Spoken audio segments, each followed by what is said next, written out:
Welcome to the show about all things making music, from the creative process and workflow to gear and recording techniques. I'm your host, Brian Funk, musician, producer, Ableton certified trainer, and author of the 5-Minute Music Producer. Let's learn to become better music makers. Welcome to the Music Production Podcast.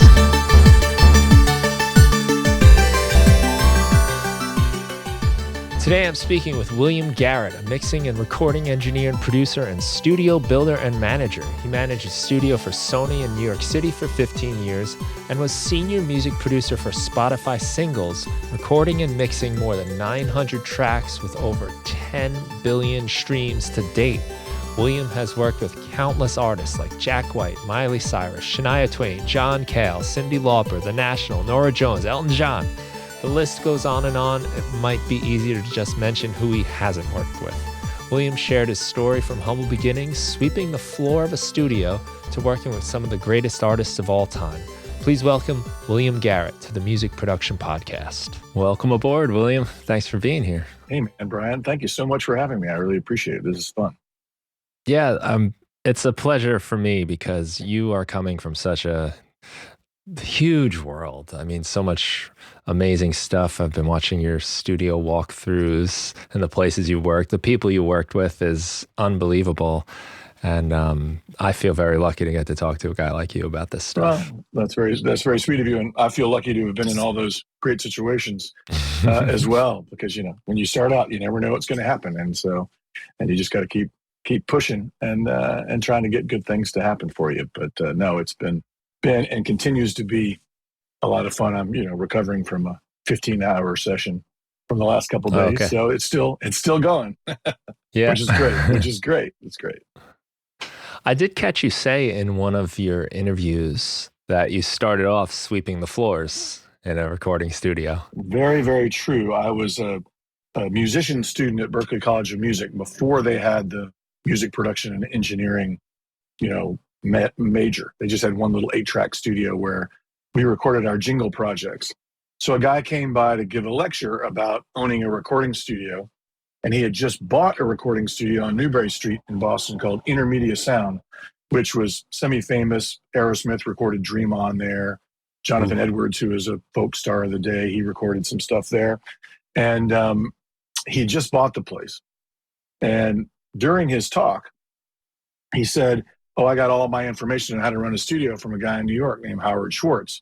Well, interestingly enough, I'd just been in New York on a high school project, and we were right across the hall from Howard Schwartz recording. So I'd gotten to know Howard and his team. So that gave me an in with this guy. So when he finished his lecture, I went up and just said, hey, I know Howard. I helped him move this console in when I was down there doing this school project. And I said, if you ever need anything. I didn't really know at that moment that I'd been a musician and sort of thought rock star was my future. And I didn't really know what I wanted to do, but I know that the project I'd been in New York was building a small recording studio in an office space.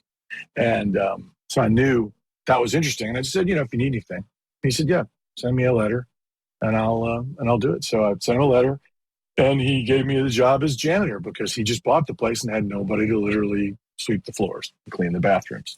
So that was my first gig in the studio. And, through that, got to witness a bunch of incredible sessions, and then sort of started learning, and then jumped off maybe 2 years later and just became an independent producer engineer. So it was a good start. And, luckily I didn't have to go to 1,000 studios, knock on 1,000 doors. It was just this one circumstantial, serendipitous meeting that led me into this career. And the fact that I guess you're just out of high school at that point to approach the guy and say, hello, we have some sort of connection.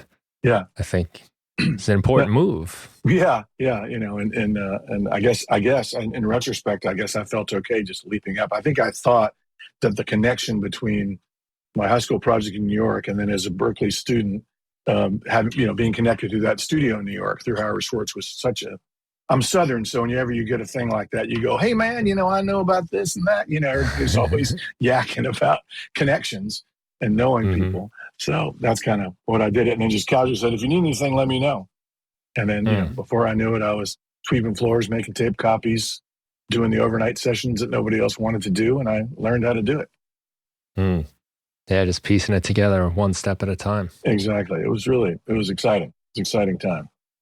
Yeah, well, I mean, Dream On by Aerosmith. I mean, just to be in that environment, that's got to have some kind of spirit to it, or like kind of historical memory. I Well, think that's what was really cool is when I was there, Aerosmith, I don't know if I've got my history exactly correct or not, but they'd done a couple of records with Jack Douglas producing, and then they'd taken a break and worked with somebody else. And they were about to go back in the studio and make an album, and they decided to do 2 or 3 songs with Jack again. But since they all lived in Boston, they did it at Intermediate. So while I was there, they came back and recorded a bunch of tracks. And it was cool for me because they sort of had the highest technology of the day. You know, they had guitar racks, you know, with MXR phase shifters in them and stuff that at that point was, you know, the newest thing. People just had a guitar amp and maybe a couple of foot pedals, but you didn't have a rack. And so stuff like that. It was very cool to be there. So I was the runner and low man on the totem pole for that. So that was pretty cool to see that.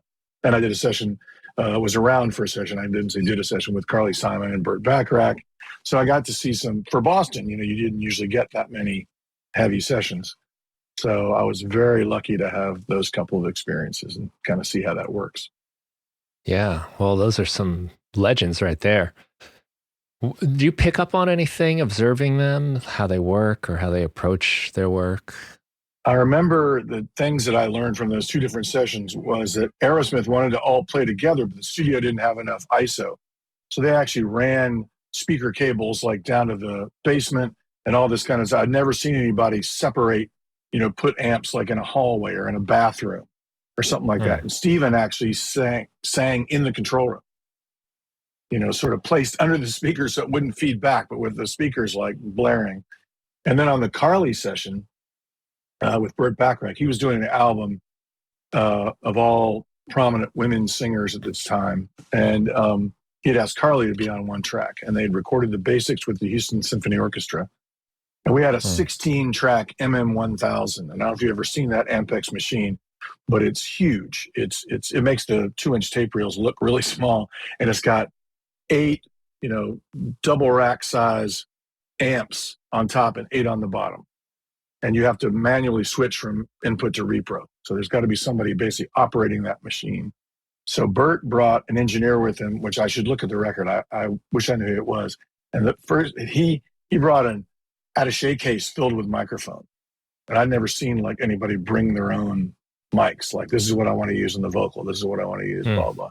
And then he brought a tape op with him, this woman whose name I also wish I still knew. And she had the 16-track tapes and used a grease pencil to mark where all the sections were. I told this story the other day, and somebody had to show what a grease pencil was because people don't know what that is anymore, but it's a marker. And so there were no auto locators in those days. So it was like, okay, I want to be back at the first chorus. And she would look for the mark. She'd know exactly where it was. And I was like completely blown away. And she never missed it. She was amazing. So those were things that I'd never seen. You know, I was used to just like putting everybody in the same room, baffling as much as you can, but separating things like Aerosmith did. And then bringing your own microphones, your own tape op to another studio was super cool. So those are really enlightening sessions. Yeah, and I guess like a band like Aerosmith, who's a band, you know, they're performing and they're trying to capture that. It's so important to have them playing. And I know you mentioned this in some of these videos too, the importance of the band being able to see each other and communicate visually. You know, learning over the years that, you know, sight lines are super important. And so they were definitely, I think Joe Perry and Steven were in the control room. And I think maybe the bass player and Brad were out by the drums. And, but, you know, as a, 20-year-old, 19-year-old, however I was, who'd never really seen things on that level before, it was super enlightening. And, you know, I would steal every little thing I could and try it on my own sessions. So that made it fun. That made it really fun. Yeah, I would be too. I've found myself having that visual there, even if you're not directly communicating like, okay, here comes the next part, just a little kind of, maybe it's a smile or just some head nodding or something so you can just kind of feel the energy coming off of the other players. Yeah. And I feel that's important. I think for a producer to be able to have eye contact with everybody from the control room is important, because as you're nudging them one way or the other, you want to keep it positive.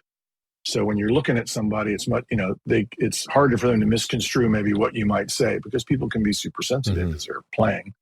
And, I've been in the room with some producers who say, you did that wrong, now do it again. They're not very nice with how they approach the artist, and they're not really thinking about their feelings. But I think that in the way I work, you want to make sure that you're keeping everybody comfortable. And I feel like you get the best result if you don't get them upset about, their own artistry. And a lot of artists are very insecure. So you have to be, very sure you're doing that. So sightlines really, really help with that.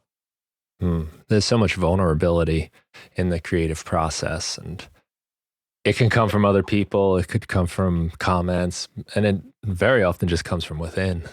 Yeah, exactly. And it only takes one wrongly placed comment to throw a session completely off track. And then it takes a long time to reel it back in. So people have to be very careful what they say.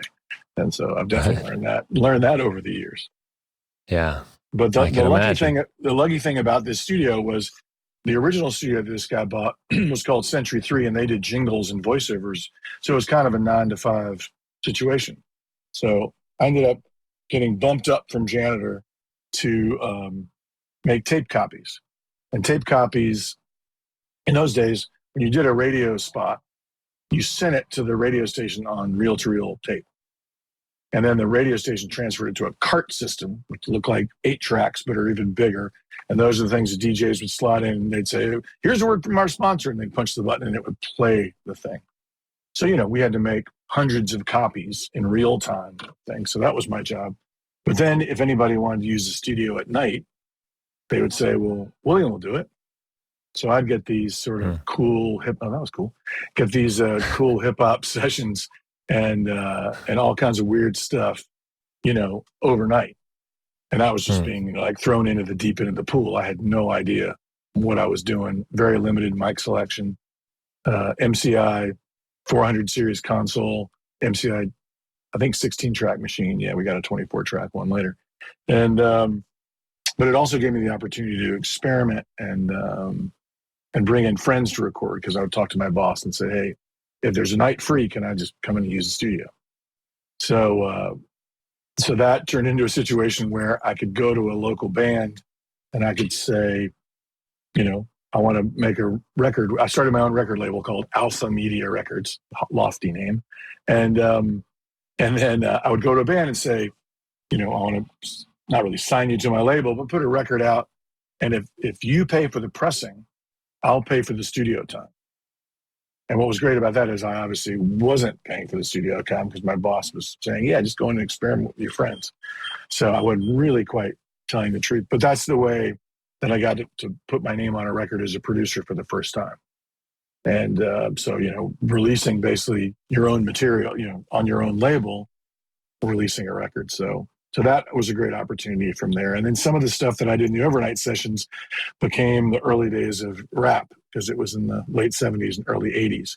So one group, 2 guys would come in and they would make tracks overnight and then drive them down to New Jersey to Sugar Hill. And then the Furious Five would rap over them. They'd come out a week later.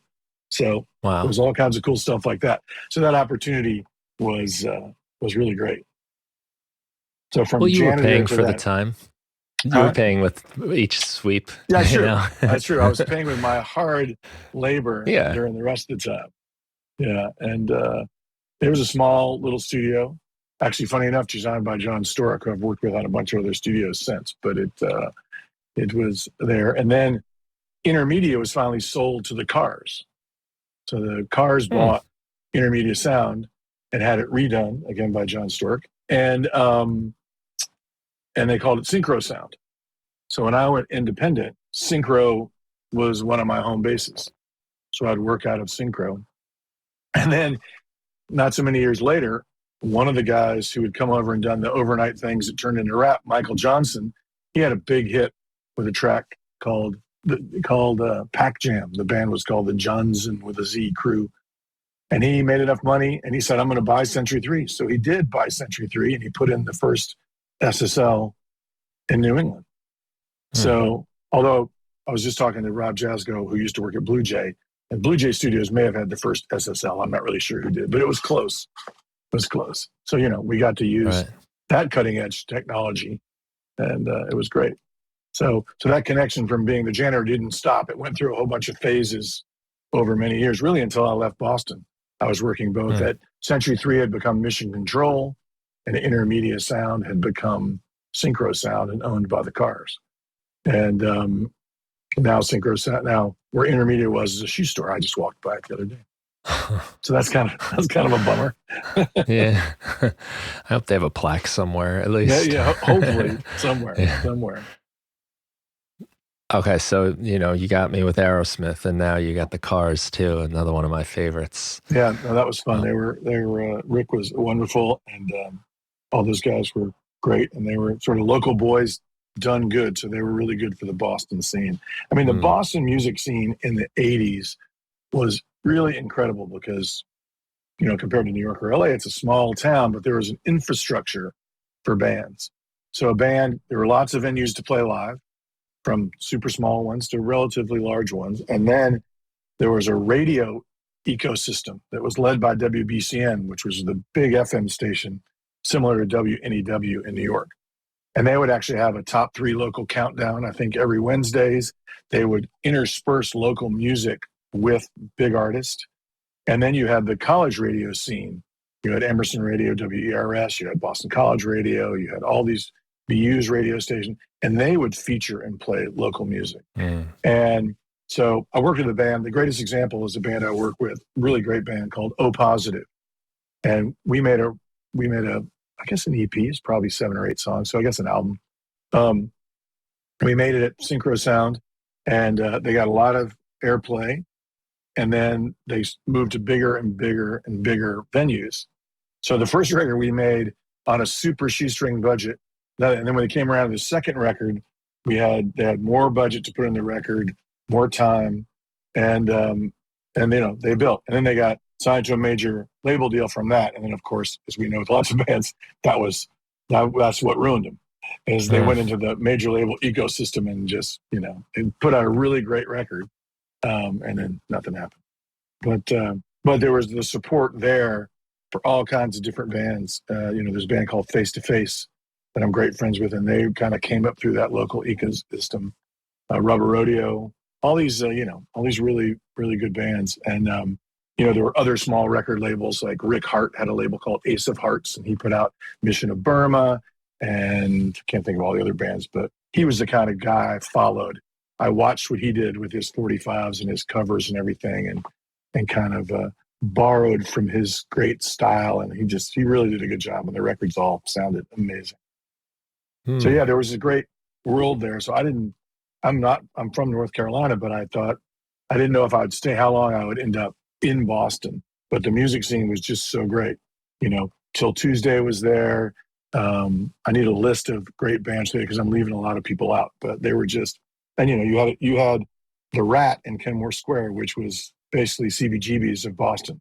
So, the Police came there when they first toured America. All these bands came there, and it was just this super grungy, funky club with a great sound system, just like CB's. And so, we were basically there every night. James Ryan's Hoodoo Barbecue is upstairs. Got the Hoodoo Barbecue. You got some punk band playing downstairs. There's no reason to ever go home. That sounds like a perfect night. It was great. It was like every night. That was the problem. But we were young, so it was good. Yeah, it was really fun. You can handle it when you're young. Yeah. It was good. It was good. Yeah. It's so nice to have that kind of infrastructure, as you put it, to support bands. And I'm pretty sure that's the story of the Cars getting played on local radio. Yeah. And demos, I believe, as well. Just kind of. And I think in those days, the labels had a real eye on Boston. Obviously there was no social media. There was no way to see a band blow up except sort of be there and hear from the radio station or the local press, like, this is a band to come see. But, bands like Treat Her Right thrived there. That band became Morphine, which is an amazing band. So all these really great bands. And I got to, be a part of a lot of those projects. So it was really a great learning experience, and sort of, I guess I felt eventually I needed to come to New York because that was kind of the end of the road. And being an East Coast guy, I didn't really want to go all the way to LA. It's too far away. It was way over there somewhere, way over there. And so in the late 80s, I came to New York for better, for worse. It was trial by fire. Yeah. Well, it was a different time in New York, I think, too. It wasn't cleaned up yet, and it was very funky. I lived on the Lower East Side, and it was wild, but fun. Yeah, when I was born in 1980, and growing up until about like I was a teenager, like it was just unheard of to go to New York. I'm on Long Island, and it's right. like you can't go in there. But then mid 90s came along, and suddenly like it's okay, which was lucky for me because that's right when I wanted to start going to see bands. That's great. And I lived on the corner of Attorney and Stanton Street, and it was a big heroin dealing corner. So you were always kind of safe because the dealers didn't want any trouble. And then if they weren't there, the police were there. So it kind of was, if you didn't mind stepping over people that had just shot up and were like rolling around the streets. But otherwise it was super loud. But I was 4 or 5 blocks from CB's, and there was the Pyramid Club and King Tut's Wawa Hut and all these great places to go. So it was a rocking time in New York City. And but very I was coming from a place where I'd worked with so many of the local bands and knew a lot of the local people. To come here was a real transition. And I had sort of been working on it. I've been making trips to New York, networking, they didn't have that word networking back then. I wonder what we called it back then, but it sounds funny saying it about that now. Yeah. But sounds like you're in suits or something. I know, exactly. It's so funny. Conferences.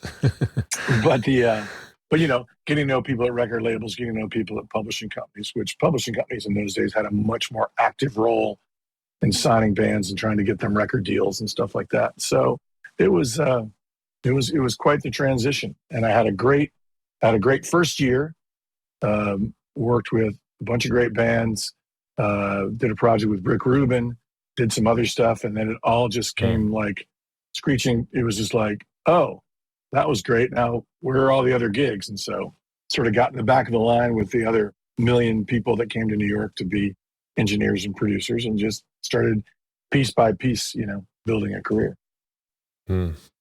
But that's a great lesson, I think, for a lot of people. Be willing to start there and be hungry. I mean, you're staying after hours to record, and you're getting to know the gear, and it sounds like you're also putting yourself in situations where you might be a little bit over your head, very much so, out of your depth a little, which is exactly where a lot of growth tends to happen.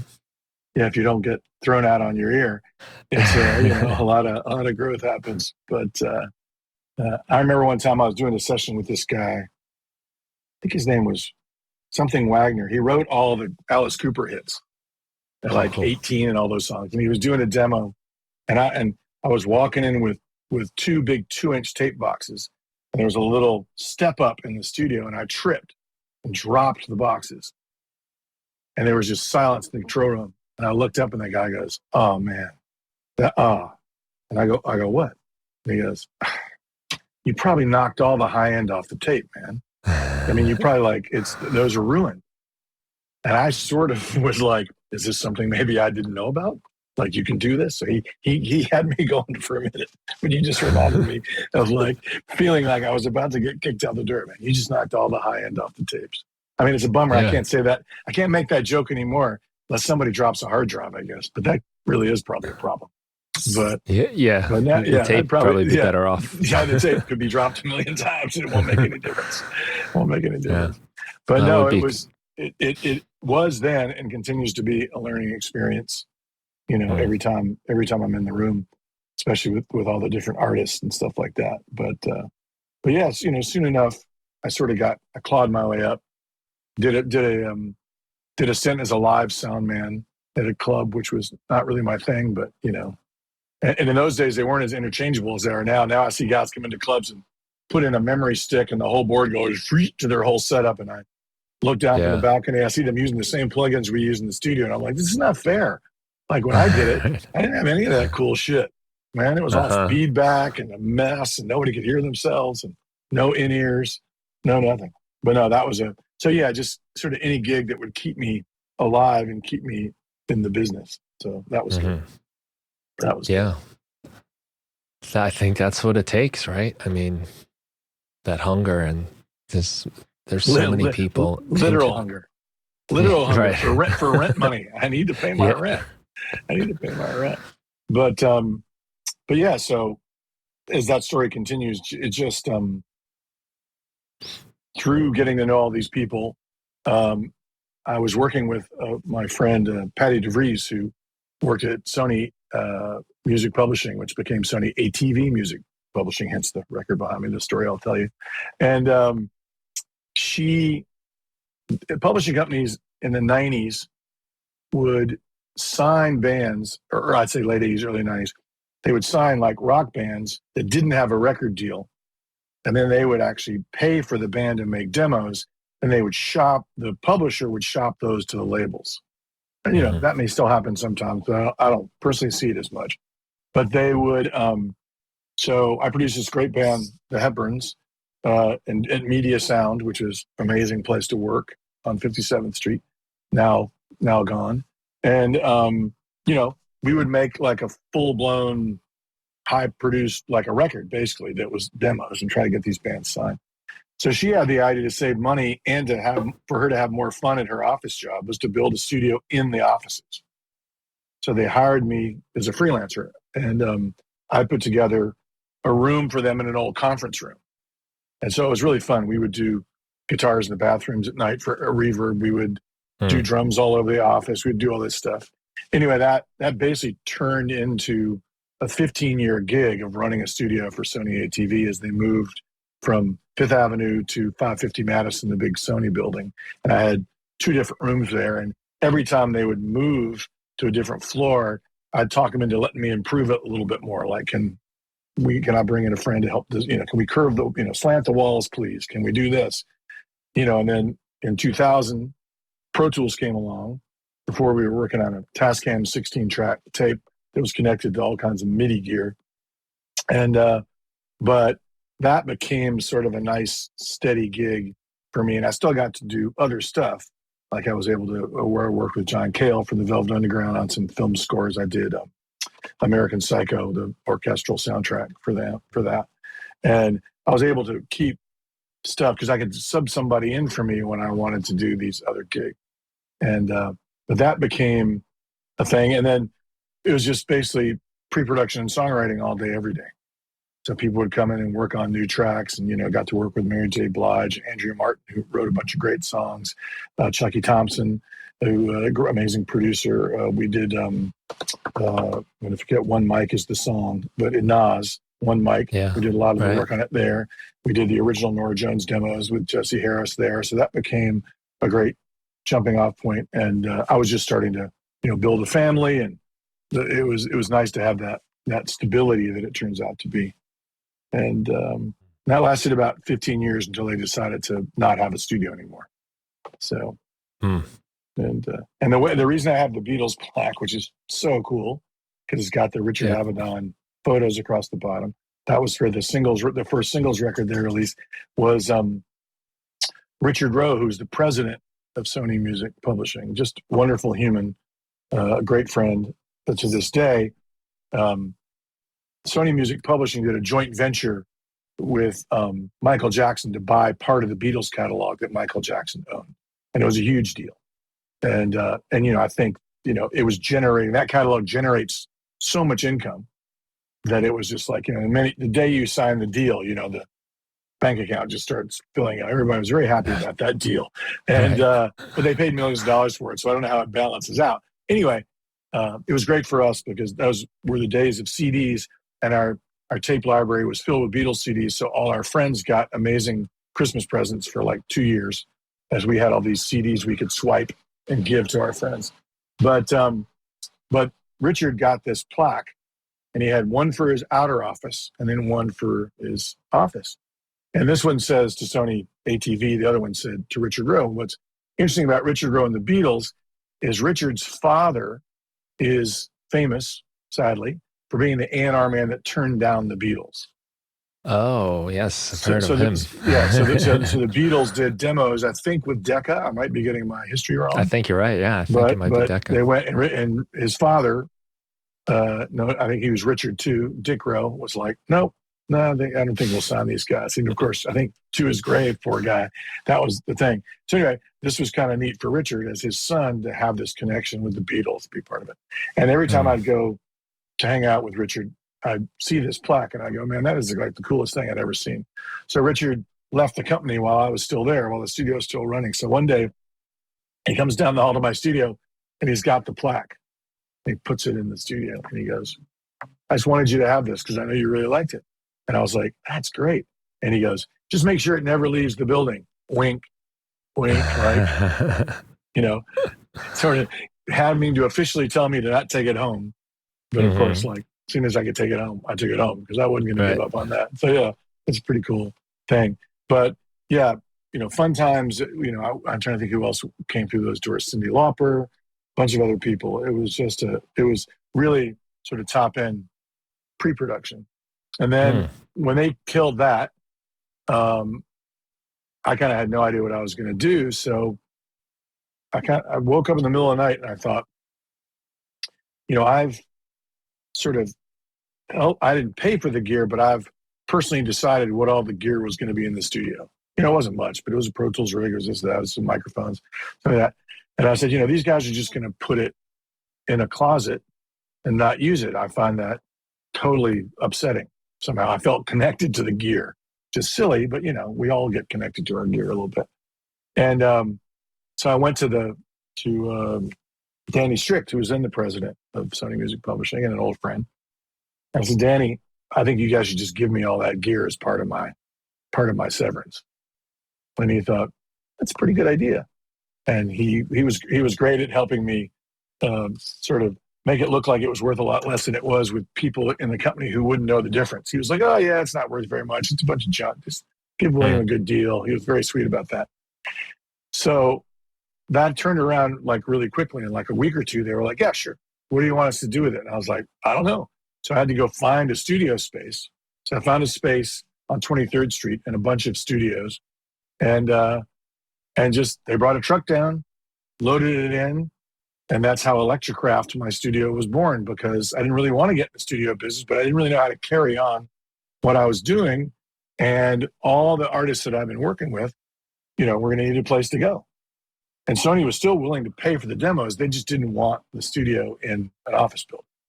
So anyway, that's how that studio got started. I just moved all the gear in, and myself and another engineer, I'm going to forget his name. He has the right to kill me because we worked together for a minute, but it'll come to me.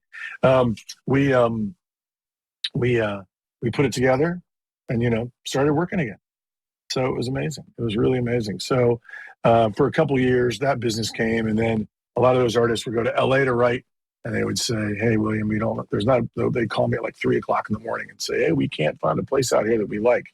Can you open a place out here? So I kind of stupidly did. It became a money pit in the end.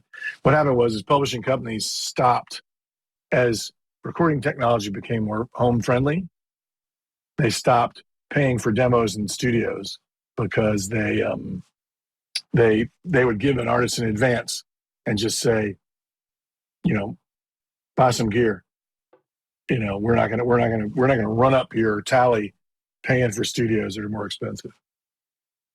Is that my device is making noise or your device is making noise? I'm hearing some alert. I'm not hearing it. So I'm hearing it, but please not recording. Yeah, I don't know what. I have all my alerts hopefully off. Anyway, maybe cut that part out, as Stephen Colbert always says. But yeah, so the publishing company started.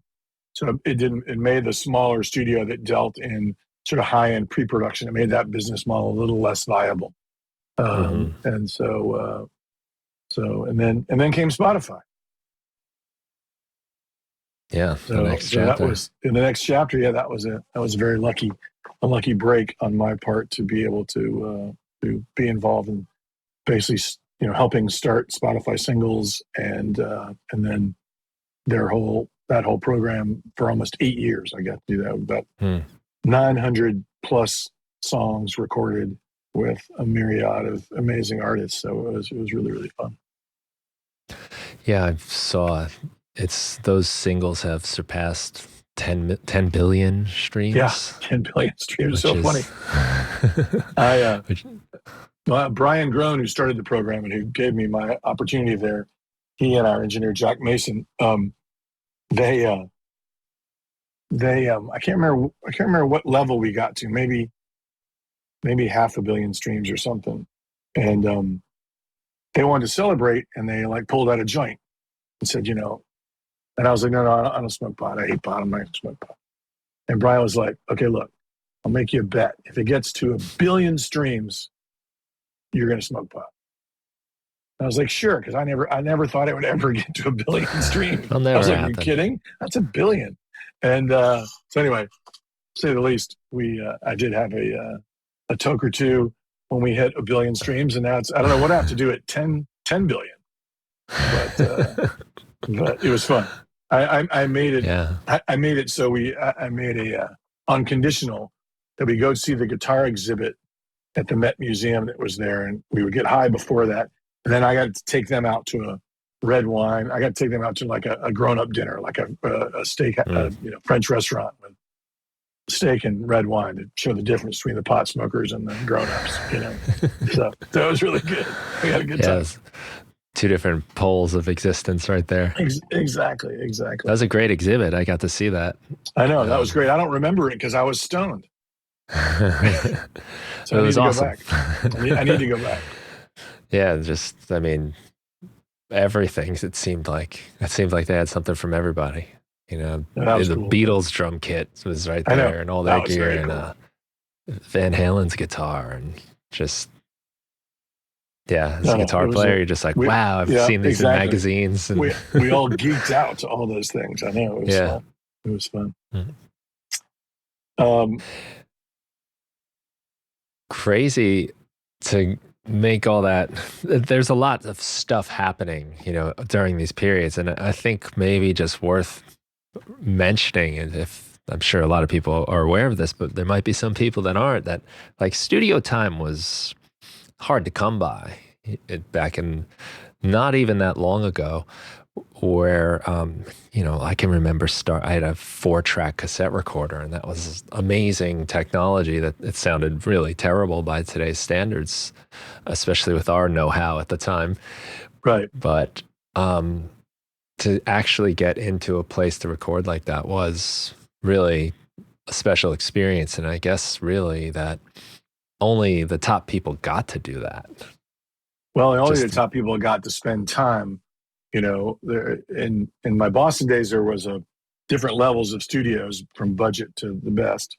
And it was back in the day when bands would save up and book 2 days. And then, there was tape. Tape was really the big thing because, a reel of 2-inch tape in those days was $150, which doesn't, that's only 2 martinis in New York now, but it was a lot of money. Still is a lot of money, really. And, if you ran it at 30 inches per second, you only got 15 minutes. If you ran it at 15 inches per second, you got a half an hour, but you got more noise. So people had to make decisions like that. So, we would sit and do multiple takes and have to decide to erase the previous take. And if you had a big budget, you could record multiple reels of tape, and then you could edit with a razor blade between the different takes on the 2-inch tapes, which I've done on bigger, more expensive projects, and put together the perfect takes. But if you're just, that band from Connecticut who saved up and drove up for the weekend to record like 6 songs, you had to make big time decisions. And the studios made a good profit on tape. So they would say, oh, just buy another reel of tape, So, but yeah, it's so interesting now that those decisions are all out of the process. And, those limitations are kind of over. You can do like 8 gazillion takes. And time is really your only constraint. But if you're, in somebody's house with Pro Tools, you can do like 400 takes, and who knows, maybe that 400th take is the one, but maybe the third one was the one too. So you never really know, but I sort of shiver at the thought of having to erase a take. We used to do it all the time. And let's say you got the first take and then you did a song a second time and you just had to go back to the first song. You'd have to make sure it fit in that space on the tape or you'd record into the next one. Right. So you had to like mark the tape if you didn't want to cut it and put leader in, it was wild. Yeah. It was wild. And, but yeah, I mean, I was very lucky to be working on a level, and even in Boston, I got a very nice, of everybody to think so, but as sort of as a mixer. So sometimes groups would record their album somewhere where it was inexpensive and they could work on it longer. And they'd come to me and they'd say, can you mix these two songs? So we go to Blue Jay out in the country or go to Mission Control or Synchro Sound and mix those songs. And that was a lot of fun. And I felt super honored that they would come to me and ask me to do that stuff. But then as the technology got better, like my old friend, Mark Sandman, who was Morphine, part of Morphine, and his band with Billy Conway and Dana Colley, they, he had a loft full of recording gear and would just basically, make a lot of the records there. And then Paul Coldry, who's an incredible mixer, he would mix the stuff and some other people. It was just, so that it definitely shifted. And, I don't even know how many studios there are in Boston anymore. I just went to a great one called Q Division. I'll give Q Division a plug. Great studio. Anybody's in Boston. I helped them put together the first one, and this is like the third one, I think. And it's a beautiful studio and wonderful people. Do you ever find sometimes those limitations were helpful? For instance, I've got a Tascam 388 right next to me here. There you go. The 8-track on a 1/4-inch reel. Yep. And I've got all the, of course, computerized stuff, DAWs and all, but sometimes when I'm working on that thing, I feel like the creative juice is a little more or something, and there's these decisions. I'm not cutting tape. Like, I'm not even going to go there. I've never done it, and it's fun. I'll try again, Right. They are difficult decisions if you're deciding to punch in or going to do another take. But I think you wind up moving forward more sometimes because you say, okay, that's, or that one has the energy and I don't want to lose that. So let's stick with it. I wonder if you find that these days, sometimes the infinite options and the undos and the infinite tracks and maybe the next, you said the 400th take might be the best one, but I think it's funny that you mentioned the word limitations because I work with John Baptiste a lot, and John and I have this running joke. He always wants more limitations. Like he says, if we're recording 2 tracks, he says, can we just record on 8 of the tracks? And I'm like, no, because we're recording like 20 pieces. So I'm not going to do that. And we laugh back and forth. And so I think now if you want limitations, you have to create them yourself. But what I think has been my experience with limitations is the greatest limitation is time. So if you look at, the bands didn't have big budgets. I used to record in the early days. There was a time thing. You only had so many hours. You couldn't be infinite. And then you go fast forward to the Spotify singles situation. We had 1 day with each artist. That was just part of the program. And we were recording 2 songs. The A-side was a reconfigured version of one of the artist's original tracks, and the B-side was a cover. So we had to do all that in 1 day. And that was great because you have a lot of these huge artists that have spent months and months and years making a record. They just got to come in and knock it out in 1 day. So you get to working within that time parameter, but also with a million different ways to make a record. Like one band comes in and they're on tour and they just, we're all set up when they get there. We've got everything rolling. They basically go to their station, boom, boom, thump. Yep, that works. Great. Let's do it. I think Wilco was in the studio for 45 minutes or something. I mean, they just came in and played each song twice. And then, I can't think of the lead singer's name. Jeff Tweedy. Thank you very much. I'll get in trouble for that. I love Wilco. Yeah. Well, Jeff leaned the microphone and said, we could do that better, but we won't. And that was it. So, and it was great. The songs came out beautifully. And then you have other artists that are used to putting a song together piece by piece, overdubbing a lot of stuff, having a track, doing tons of vocals, all that. But we still have to work that into that same time configuration, Arcade Fire came in with 27 people squeezed into the tiny room on 18th Street where we were recording. All woman youth choir, string quartet, 11-piece band. Some people wanted wedge monitors. Some people wanted headphone monitors. It was an insane session. And we had one day, we set it up starting the day before, but that was our thing. They were like leaving at 8:00. Like that's some bands would come in and, come off doing a morning TV show, play with us, and then go to sound check and play a gig somewhere that night. So the time was really the great equalizer, and everybody really rose to the occasion. Like they knew it and they prepared for it. And all the artists, whether super big or not so big, were just on such a professional level that it was just a pleasure. And it was part of my job as the senior producer for all the music was to facilitate how we could make that happen in a day and sort of keep the ball rolling, all day long. Of course, never rush anybody, of course. And we did a lot of, 16-hour sessions. But a lot of time we'd knock it out quick. But you have all these amazing people, like Brandy Carlisle and this and that. I can't, the list is so long.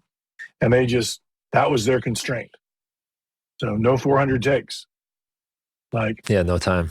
And that was nice because it gave the artist too a different perspective on what this, music was, what this product was, because they didn't have to invest like a year of their lives making a record. It wasn't like, I'm making my first record was a hit. Now I'm making my second record and it's all, you're all in a lot of anxiety. This was more fun. And I think it's reflected in the vibe of the recordings. People are just sort of doing it. And I don't think there was as much riding on it for them as maybe something else. So the songs have a lot of spirit. They have a lot of experimentation. And it was so much fun for me as a producer to help them facilitate that. Like, let's drag this thing out and, play it backwards through something. We were everybody was in a very creative mood during those sessions and, ready to have a great time. So that was a great learning experience for me in how to do that so quickly. We didn't have, and it was great because there was no time for anything to go horribly wrong either. There's no time for people to decide they didn't like each other, or no time for two of the band members to get into a fist fight. There was no time for that. They just had to get done. We'll do that later. And we did have some people take naps in booths, and some people wander off. But in general, it was all. And people always ask me were there any bad sessions? And there weren't really, because everybody was in this sort of we got 10 hours. We're in a great place. We got great players. We have great instruments. Let's make something really cool, really quick. So I think in terms of limitations, back to your original question, I think time is really a great limitation to have, because, I think if you only have a day to make 2 records and you want them to sound good, you got to step up. And luckily you're dealing with, all these amazing people. So that helped.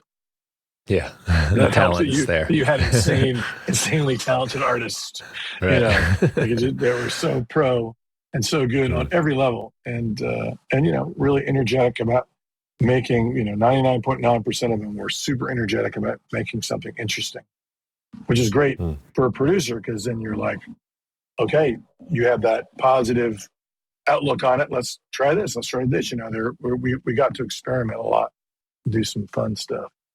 So some of those recordings are ridiculously good, and due to the people and the energy involved. Yeah, there's some kind of weird paradox that happens in a huge time crunch, where, for me at least, since it's such a pressurized thing, we only have this much time, it kind of relieves the pressure. Right. because we only have this much time. Like, we're going to do the best we can, but we only have this much time. And I love that. That like high stakes, but in a way, because the stakes are so high, you're kind of like forgiven for it. Well, and I think if the more you have experience working with artists in that kind of time frame, the better I got at helping them, get through it without any intention or like, oh my God, we're never going to finish this. Just help kind of push it along. And but yeah, we were usually able to knock it out, and then I would usually, in the time we were really putting out the more and more of the Spotify singles, I would mix in like a day or two, and then have this amazing dialogue with the artist about the mixes, and then there was a deadline as to when we had to finish the mixes. I mean, for mixing, thank God there are deadlines. I was just talking to an engineer, and I said, mixes are never finished, and he said, yeah, only abandoned. And I thought that was brilliant. It's like we're never really finished because there's always one little thing you could do that you might want to change. But thank God for mastering engineers. They make us look good. Yeah, there's especially now, right? Like I can remember mixing my old stuff on an actual board, just like a Tascam board. I had 8-ats at the time. Yeah. From eBay, and the mix was a performance. Like the automation was that you had to do that by hand, and I would have notebooks with all my little moves on what I thought I should be doing. But at the end of it, it was kind of the best I could do in that pass. It was like playing an instrument. I was like, yeah, it's not perfect, but it's a pretty good take. Yeah, I was just explaining pre-automation to a friend the other day, and remembering putting little strips of tape next to the fader with different marks for different. This is where the bridge mark is. Having to have your own little notation of how you knew. And then a lot of times you get to a certain point and you get the band on the console with you, and everybody would have a job. And then you roll the 1/2-inch 2-track and try to print a good mix. And then somebody would screw it up, and then we'd all laugh. It became a really fun thing to do with the band. And then, maybe some mix where somebody overshot something a little, like they overshot how loud the solo was or something. That's okay. And then you could cut tape between the mixes.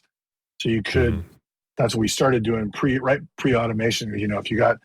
If the mix 6 was really great, the bridge was great, but everything else sucked, you could cut that in to the other mixes that were good. But that was fun. That was, now we all just sit around like on an airplane with our laptops and draw things. Could be doing email, could be making spreadsheets, could be producing hit records. Could be producing hit records, exactly. It's a whole different ballgame. But those were fun times. And then at Synchro, they put in a MCI 600 series, which had the type of automation where it put some kind of a weird signal that recorded on a track. So every time you did an automation pass, you had to bounce from one track to the other. So on the 24 track, you could only use 22 tracks for recording. The other 2 are for automation. And then the more you did it, the more out of sync it got. So if you did more and more passes, all of a sudden the great ride you did on something 7 passes ago was late or something. It was kind of a disaster, that whole thing.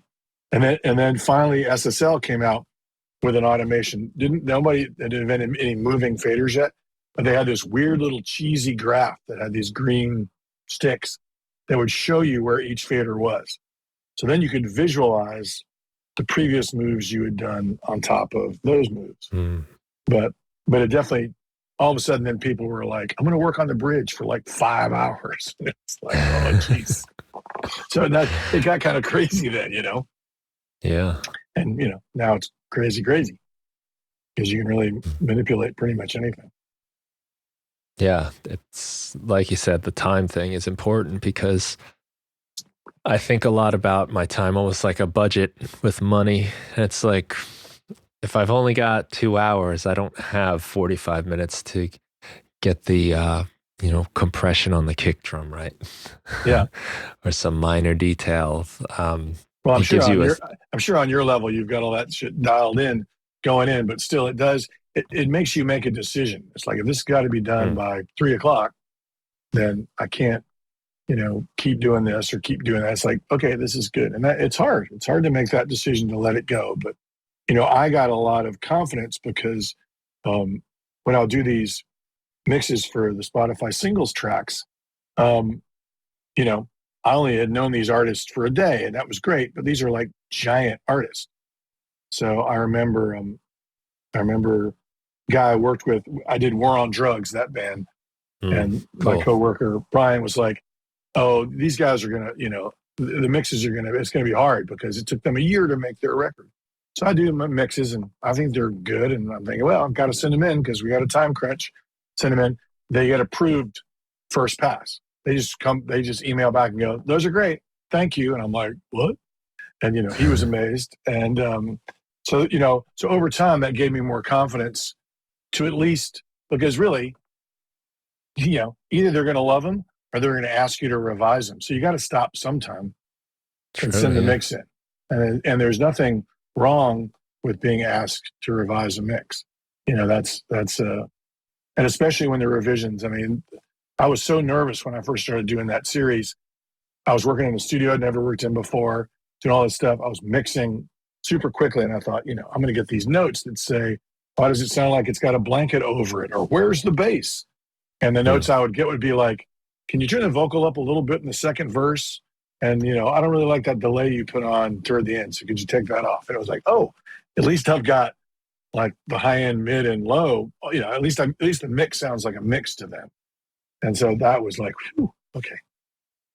And that's after many years of experience. I'm still like, I think mixing is a dark art.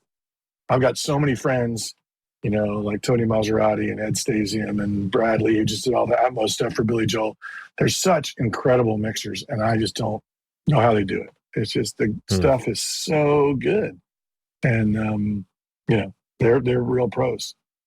I still think it's dark art because it gets listened to in a million different things. I guess it gets listened to on earbuds now more than anything.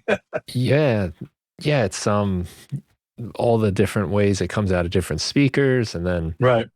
And so much of it is like an artistic choice too.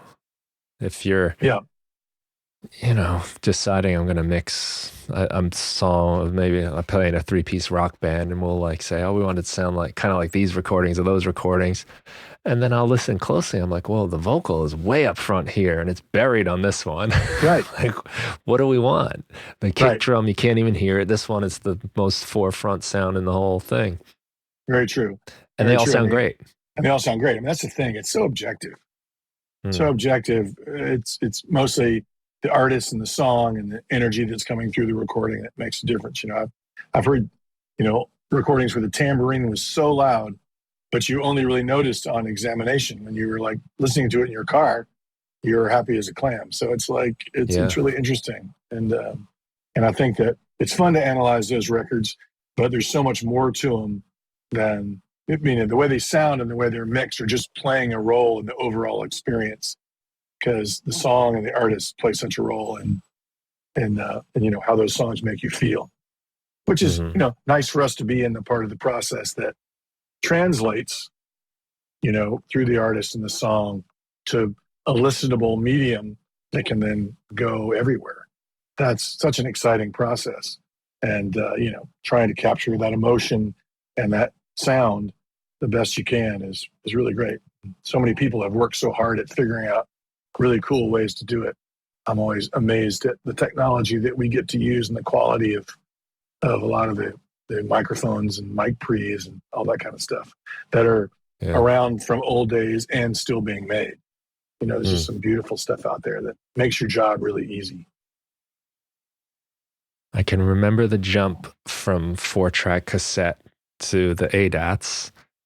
And my attitude was, I think at first, I knew nothing about what I was doing really. So I'd learned, oh, wow, if I move this mic a little bit, it changes the tone incredibly. So there was probably a couple weeks where I got a little obsessed about where I was putting my microphones. But then I was like, you know what? This sounds so much better than anything I could have done on that 4-track. I'm just not even going to worry about it. I'm just going to make my songs and record them. That's great. Because even if I screw it up completely, it's still going to sound so much better. Yeah, because you have this new way of recording it. Just the new fidelity. Yeah. And yeah, things nowadays are so much more in that direction that, I mean, of course, I'm not advocating like, don't worry about this stuff, but you can do it with, you can start out at a really high level of fidelity with having no idea what you're doing. well, and it's, you reminded me of a conversation I had with Jimmy Douglas when I was at NAMM, and somebody had asked Jimmy in an interview, what did he think the current state of mixing was? And I thought, how do you answer that question? Like, I don't really know how to answer it. He was like, I'll tell Kentucky, you how to answer it. New York. Yeah, right, exactly. That's good. That's good. We'll see you on the stage in Vegas. That was a good joke. Bada boom. Thank you. Yeah, I'll be here all week. Yeah, exactly. And he all of a sudden was like, here's what I think of mixing. He goes, people need to stop going to YouTube University and learning how to mix records. You got to experiment. And just like you were saying, you move this mic around. And he goes, what you got to do is you got to move shit around, change things until you like it.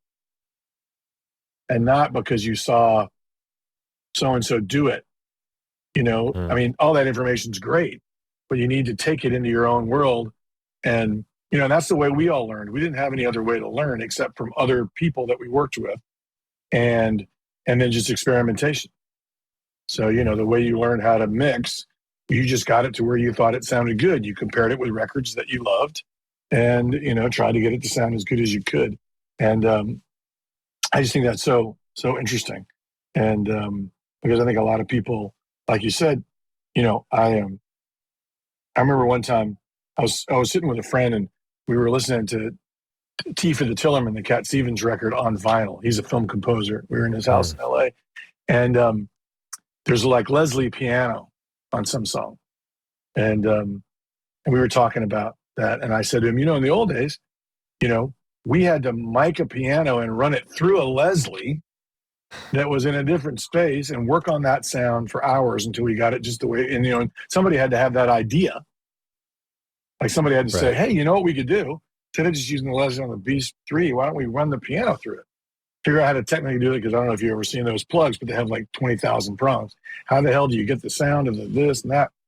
And I remember one time at this studio in Boston, there was a freight elevator out in the hall. So we lowered the drummer down 2 floors with like cords going down the elevator at like 4 o'clock in the morning. And, to get this gargantuan sound. And those PCM mics had just been invented, the flat mics. So we had one duct taped to his chest and all this crap, so it took us hours, but it was really great fun. And so I think that the fact that you can just push a button and get the freight elevator drum sound 2 stories down sound now takes a lot of the fun out of it. Although I know that it gives people who are working today, a zillion tools to do cool things. Another thing about limitations, there's so many different ways to process everything. But anyway, I just think it's an interesting thing that, maybe people aren't moving those mics around the room and trying to figure out exactly what it sounds like. They're just going, they see somebody say, oh, just put the mic here and put the mic here. They do it. They're like, okay, we're done.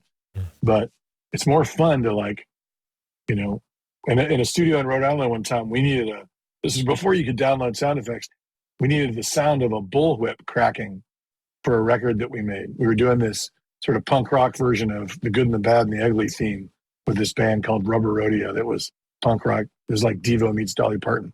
And the reason I remember this, I was just in this town having lunch with my daughters. But so like, 3 o'clock in the morning, we got like 30 feet of cable and a U-87, took it out in the street, had a bullwhip, hit the 2-track recording, and snapped the bullwhip.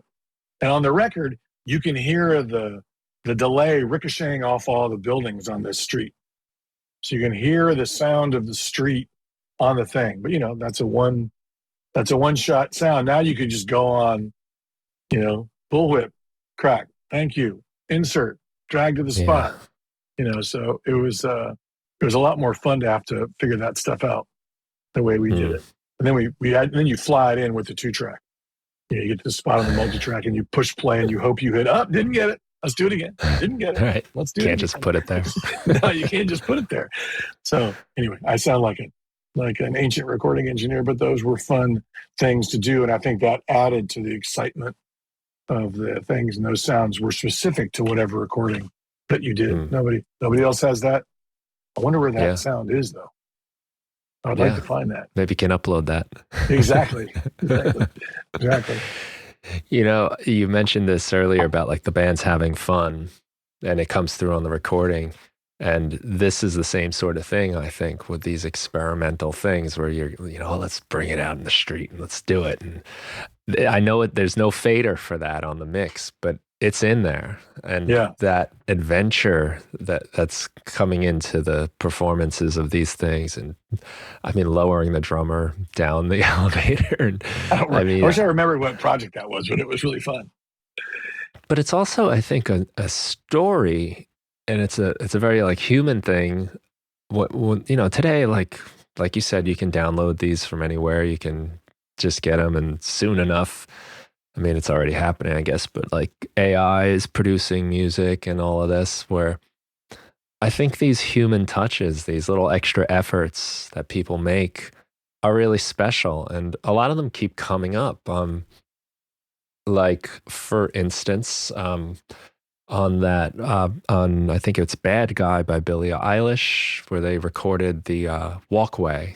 I want to say like Australia or something. They used it like for a hi-hat or something.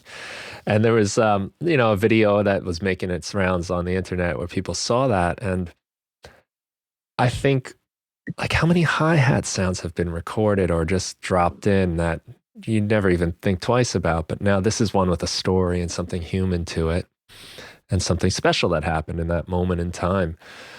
I really believe in looking for those types of things to put into your recordings, to give them those moments. Yeah, no, I fully agree. And I think that I think there's a hybrid version that's taken hold. I know when we built the studio for Spotify in Los Angeles, one of the goals I tried to do was a real hybrid between sort of old and new. So, So we had a custom thing made so you could plug a guitar into the Leslie or put piano, so you could make those kind of sounds organically if you so chose to do so.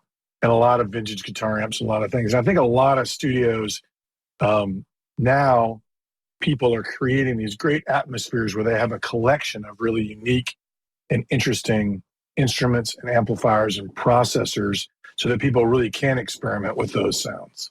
And, and make, we, at one point we bought this crazy old tape machine. I wish I could remember what it is, but it has a glowing tube in the front. But we got it from Jack White. They had a sale, and they sold all this gear. So we thought, this thing looks good. Let's buy this. So it's already a good story. Yeah. So so I was working on some of I do ambient music on my own under the name of Singleton. So I was working on some Singleton stuff and trying to come up with some different sounds. So the machine barely worked, and it was a 1/4-inch mono machine. So I would run a guitar line over to that and record it, and it would come out all crunchy and cool. Then I put it back into Pro Tools, but it was the timing of the machine was so bad that I'd use vocal line to line it back up with the original line and be able to blend it in. So I was telling John Baptiste about this, and he was like, "Where is this machine?" So we made this record, this live record, and he wanted to put it on everything, which we kind of went back and forth about. But it's on a lot of stuff, so it makes it sort of sound like it's on a 78. It's a very sonically interesting record that we made, just because we found this machine that we could sort of screw things up with. And I think a lot of, I was in Win Butler's studio in New Orleans, and he has a lot of incredible gear, and that's sort of the way he makes records, is trying to figure out how to utilize this gear to make these amazing sounds. So I think there's a lot of that going on. But it is kind of nice that if you're sitting at home with your laptop and you need some sort of interesting sound, you can dial it up. So not to say that one way is better than the other, but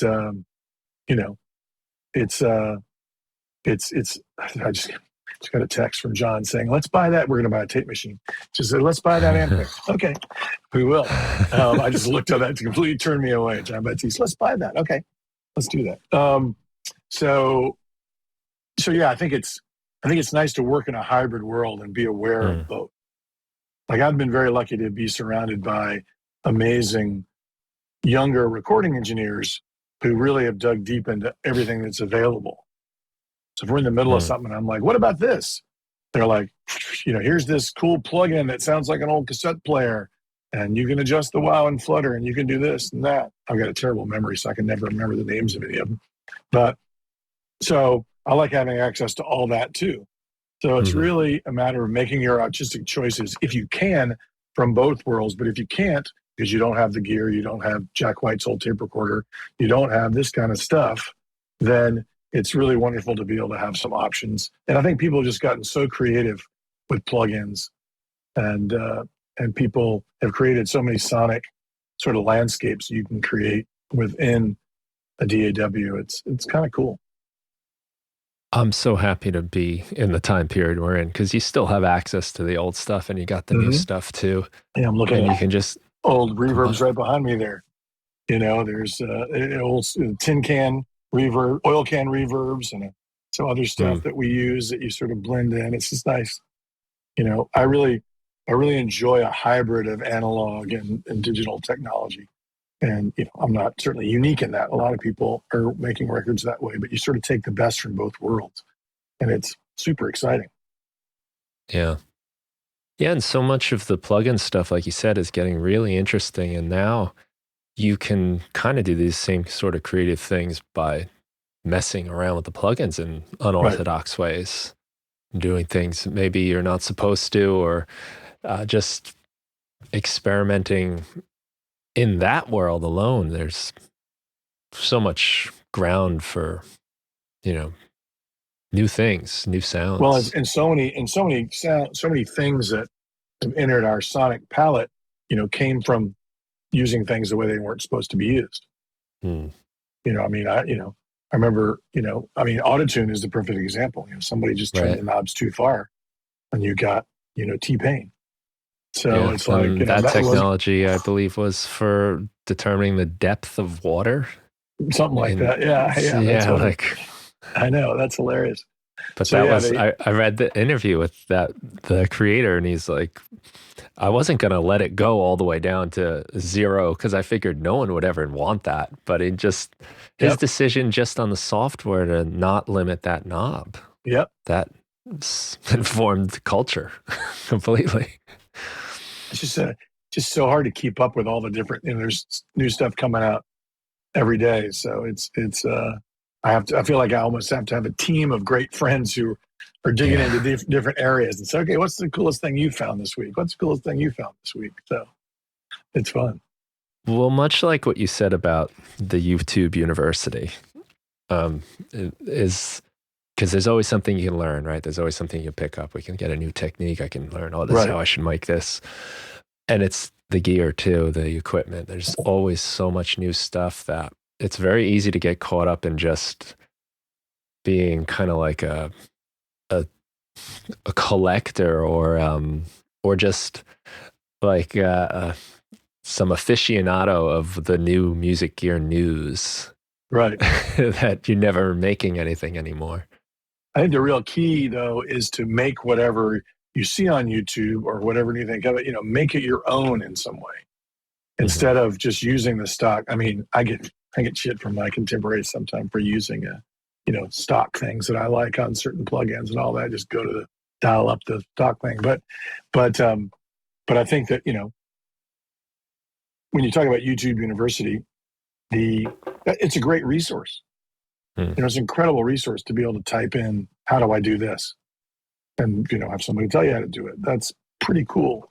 But I think you have to take that in and then go, okay, let me try like 4 different ways of doing this until you get the sound that you like, because that's what makes the job of a mix engineer especially unique, is it's, you're getting it.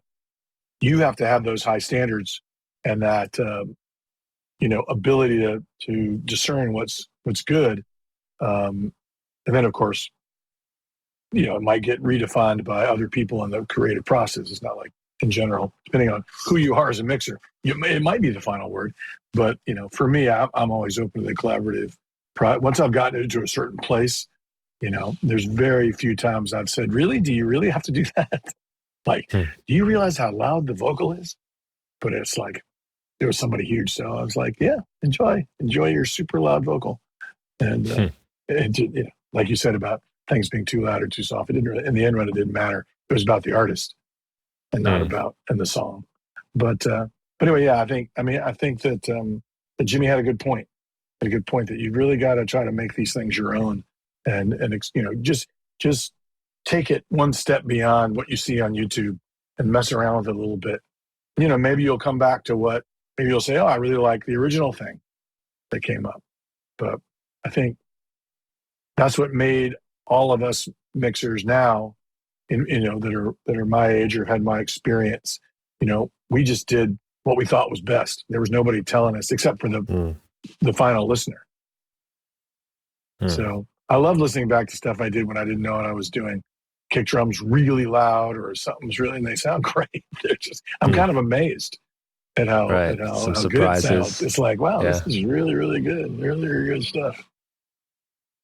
Yeah, just going with what you heard, I guess. And yeah, it's a way to avoid the work nowadays too, because you can keep learning and learning without ever trying any of this stuff out and experimenting, and you feel like you're being productive. I'm educating myself, and I've seen that a lot as a trap for a lot of people. I know it happens to me all the time, where before I should really just disconnect the internet from my computer, but there's always another way out of the kind of creative process where I can decide, like, oh, I wonder if there's a plugin that does that, or I wonder, like, what's the best way to use this? And then next thing you know, you're just learning and not doing, and not really learning because you're not doing. You're just watching information. That's where deadlines come in handy.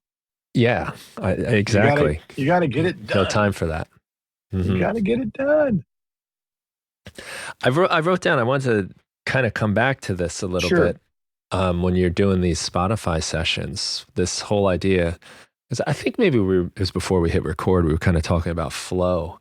Right. And it seems to me like one of your big jobs was keeping a flow going and nurturing it. And I'm kind of curious about how you do that. What are some tricks you learned, or some techniques you have, or things you like to keep in mind? I mean, what was interesting with those sessions was we would do some pre-production. We'd have these, Zoom meetings, pre-production stuff. But a lot of times the artist wouldn't be there. It was more, if they were on tour, the tour manager would be on the call about gear. And we had curated both the New York and LA studio with an incredible gear list of beautiful stuff. That was one of the most fun parts of my job, was basically to get to go guitar shopping and all that. And I know people, a great video I'll post of all that. I know that people that, this is beyond the discussion of what Spotify is or what they pay their artists. We were very lucky to be able to make music within it. And, I understand there's a lot of people that have issues with the fact that we built a really nice studio and we bought really nice instruments.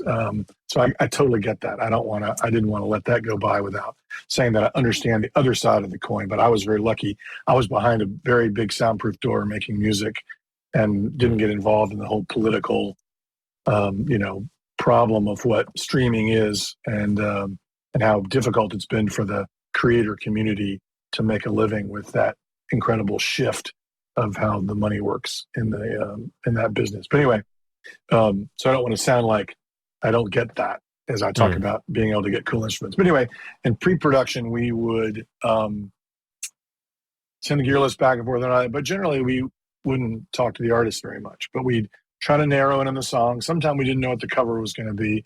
We try to emphasize, we really wanted their original song to be different, which sometimes worked and sometimes didn't. Sometimes artists just came in and basically played their song. And we would try on the spot. But the thing is, since we had a time limit, I would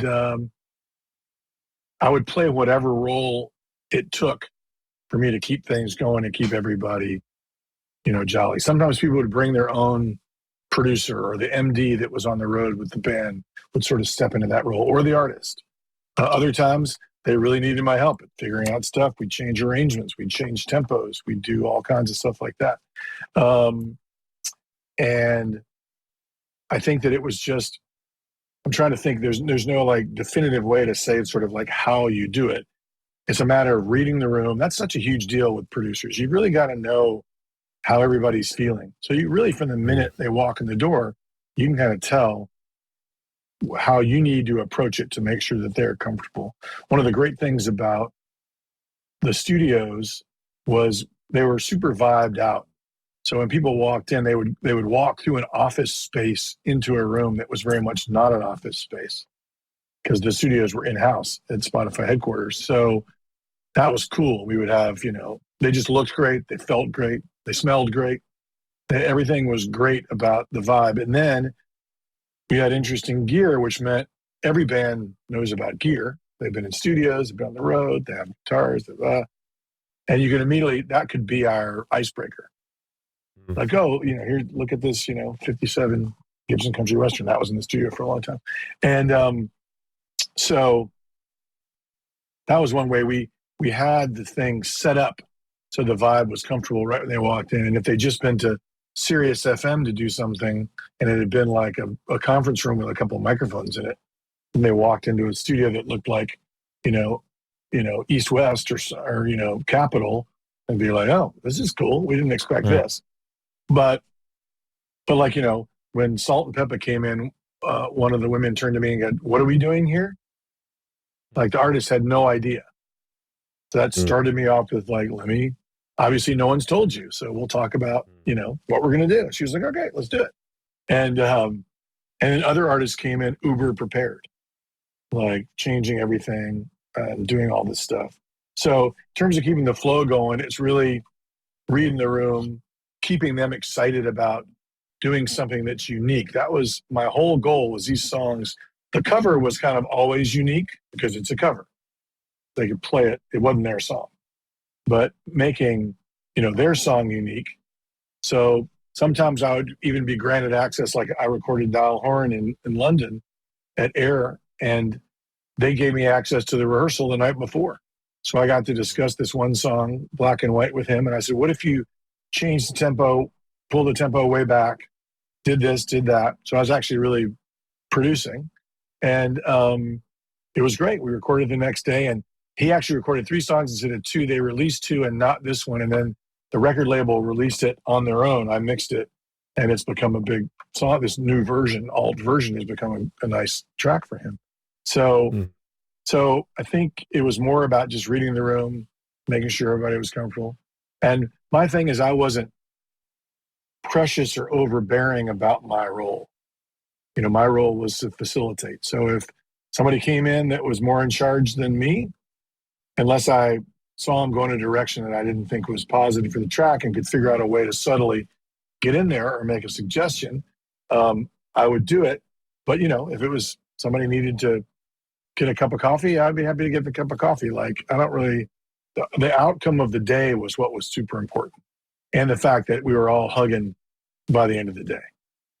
That was the whole thing. For me, the greatest success story is not only the track you come out with, but the relationship you build in a short period of time.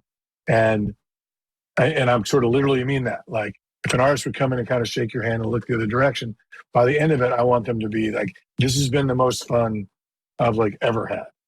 Like, we've never been in an environment like this and been able to create like this. And so on the days where you got that reaction at the end after a tepid start, that meant that I did my job right. And then I still had to mix the track. So there's more work to do. But anyway, I hope that answers the question. I think reading the room as a record producer is super important. I've seen some people go in as producers with sort of sledgehammers and demand things, and that's just not my style. I feel like you get more out of the artist. And so many artists now are producers. They're producing their own records. So, and if that's the case, term has changed just a lot. Just help them do what it is that they do best. And I think if you handle it right, then when it comes time for you to make a suggestion or do something, they're more accepting of that. because up to that point, you kind of let them do their own thing, and you're respecting their recording process. So it was a valuable lesson in just sort of letting people navigate through this day, and then helping, where you can help. And luckily, we have the facilities and great engineers and people that made that work. Makes a lot of sense. I think even as a player too, like you're part of what's coming out here is there's no ego involved. The mission is to make the song better. We have this collective goal, and sometimes that means I got to not play for half of it or at all, or just be there. Right. To know that. I think a lot of people can't do that. I think a lot of people are trying to get and they feel so strongly about what they think is best, and they're not maybe thinking about the collective thing. And ego does play a big role in that. And we all have a little bit of ego. We don't want to be completely shut down, but I think it's all about how you approach it to get your ideas in there, and then having no expectations about those ideas being followed through on. But we got to do so many amazing experimental. When Phoebe Bridgers came in, she did a cover of Friday I'm in Love, and then about 2 or 3 days, and she did it with full band, and it was sort of kind of like the original, strummy, cool. And then she called and she said, I'm not digging that, And I was kind of like, well, we never have really had somebody come back. But, I think we should do it. So I talked to the powers that be, and we all agreed that she could come back for a day. Oh, man, the piano player that she brought back is going to his name. I'm so sorry, I can't remember his name. I think I just looked at a post from him today. Anyway, it was just the two of them and myself and our engineer, Jack Mason. And we just spent a whole day experimenting with this song. And it's amazing. It's an amazing version of the song. It's super ghostly, interesting. Some magazine, did a whole list of like Cure cover songs and named it as one of the top 10, amazing songs. It just became this thing. And but we were in a position where, and she had the positive attitude to experiment, and she had to run, so she sort of it was Gabriel Kahan is the guy who was the piano player, I think. She just said, yeah, all those vocals at the end, you figure out where they ought to go. So I got to really do my job and play around with balance and put in what I thought was best, and so anyway, it turned out to be an incredible song. So those were lucky days, and like I said, 99.9% of the people that came in had that kind of attitude of like, let's do something different. It's hard to get people to not play their guitar. So I'd always be like, how about this one? And some people would say, nope, I'm going to stick with mine. Or not use their pedals that they use every time. Or not, because everybody's into that. Mm-hmm. So part of my little nudging thing was like, how about this? I'd always kind of be in the corner. How about this? Let's try this. Well, when you got instruments like that. Right. I mean, that was the key to having those instruments. Yeah. Was that it made for a creative playground for the artist. Mm-hmm. And that's how you got a cool, interesting. So people seemed, I guess if they've been streamed 10 billion times, I was just about to say, if people are listening to these, and then I realized, oh yeah, I guess if they've been streamed 10 billion times, somebody heard them. Somebody's listening to them. So, but anyway, tons and tons of fun. But yeah, flow's important, and deadline, time restrictions kind of make it happen. So it's good. But I think, experienced producers such as myself, you've been doing it so long, you've made those mistakes of saying the wrong thing at the mm-hmm. wrong time, or somebody else says it, and you've got to try to, get the vibe back. And it's just it's a precious thing, the vibe in the studio. And it's just, I love working hard to create that for the artist, to make sure. I mean, we just did, with Jean Baptiste, I worked on what ended up being part of the soundtrack for Saturday Night, the movie that just came out, which is about the first night of Saturday Night Live. Great movie. And we did it to 24-track analog tape. Used every input of the Neve V up in Studio C at Power Station, 13-piece band. big horn section, 3 percussionists, drummer, 2 guitar players, bass, da da da da. I built this amazing keyboard village for John with all these amazing keyboards. Anyway, village. That's what I called it, the keyboard village. So you could basically reach everything and get to everything. Sounds like a nice place to live. Right. It was beautiful. And I had it so I could see him, most everybody else, so he could give me any direction he needed, whatever. And, it took a lot of thought into how that session was set up, what was happening. We were very fearful of technical issues with the tape machine because it hadn't been used for a long time. Console had been gone through completely, but there could have been, crunchiness and weirdness in the console. We were obviously recording everything to Pro Tools with all of its separate inputs. And but then printing the Pro Tools off the repro heads of the multi-track. So we did this day, I don't know, we were there 10 hours, maybe 11 hours. It was incredible. We made something like 5 hours worth of music. And one of the greatest things we did was, I'd done this with John before, and, we were talking about how long a reel of tape lasts. If you go at 15, it lasts around 32 minutes. So the tech, Mark Ricci at Power Station, came up with this amazing idea. So we put a little tiny camera on the counter on the Studer machine, and then we put 2 tiny video monitors on stands in John's keyboard village. So no matter which way he was facing, he could see those things, but nobody else in the band could see them. So I said, John, around 32 minutes, it's going to run out of tape. Because everything was improvised. He was just rolling with these takes that were like 5 to 10 minutes long. So, and I thought, we're going to run out of tape at some point. John is so amazing that he nailed it every time. Like the band would be going crazy, and then he would count off an ending, and they would stop, and the tape would roll off the reel. And I'd look at him, and he would look at me, and I'd be like, "How did you do that, man? That was amazing." But the point I was making about all the experience and everything is when we left today, it may be the most flawless session I've ever done. The team that we had together, my engineer, Carl Vespoka, the whole Power Station team, it was unbelievable. And all the players were, of course, top-notch, amazing. Everybody's super nice. We had a ball. And the director of the film is there. His name escapes me. Jason Reitman. Jason comes up to me and he goes, how does that happen? Like, how does that even happen? And I was like, you have no idea, like what we've been doing for the last 48 hours to make sure this went as smooth as it did. And so, it takes experience, it takes prep, it takes some, you put together a great team and you get it done. And so it's exciting. It was great to hear the music in the movie. So it was one of those experiences where sort of experience and a good team that all knows each other really, really paid off. Yeah, and you say a couple things that stick out for me as lessons I've learned is these ideas of like nothing's precious, where you can let go of your ideas, but the vibe is precious, and the relationship between the people. That's been a big thing for me with collaborating with people. Whereas maybe when I was younger, this part has to go this way, Right. But yeah. Now it's like the goal is to be able to do this again. It's the long game. Yeah. Well, and what those relationships. And what becomes precious is what you've created that day from the relationships with the people.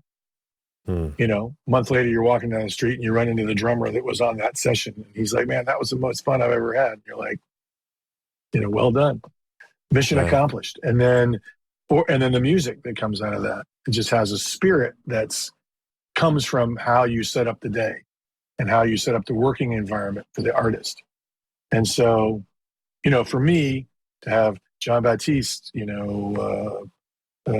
Dion, Shania Twain all walk out at the end of the day and say, that was great. You've got people who've been in 1 billion recording sessions. Mm-hmm. And so as much as the music is great, it's almost, as a producer, the highest compliment is like, that was a really good experience and we made something really great.